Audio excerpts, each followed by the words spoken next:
বিষয়াসকলৰ লগত এতিয়া ইতিমধ্যে জিলা আয়ুক্তকে ধৰি সকলোৰে লগত এতিয়া আলোচনা হ'ব। আলোচনা হৈ এই প্ৰধানমন্ত্ৰীৰ বিহুৰ লগে লগে যিটো ভ্ৰমণ হ'ব বিহুৰ পিছতে সেই ভ্ৰমণটো যাতে আমি সফল কৰি তুলিব পাৰোঁ তাৰ কাৰণে চেষ্টা কৰি আছোঁ। কেইবাটাও ভাল খবৰ লৈ প্ৰধানমন্ত্ৰী ডাঙৰীয়া অহাৰ কথা 17 বা 18 তাৰিখে। আমাৰ কাজিৰঙাৰ ৰোড এলিভেটেড কৰিডৰ প্ৰায় 35 কিলোমিটাৰ হ'ব, যিটো বহু দীৰ্ঘদিনীয়া সমস্যা আছিল, দাবী আছিল, জীৱ জন্তুৰ সুবিধা হৈছিল।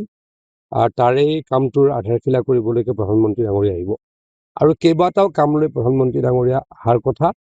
আমি দুটা ঠাই বাছনি কৰিছোঁ। এটা হৈছে আমাৰ নগাঁৱৰ বৰঘাটত আৰু দ্বিতীয়টো হৈছে এই স্থানত। আমি অলপ পাছত আমাৰ দলৰ গপদলৰ আমাৰ সকলোৰে লগত আলোচনা কৰি সিদ্ধান্ত ল'ম কোনটো জাগাত কোনটো স্থানত কৰিম।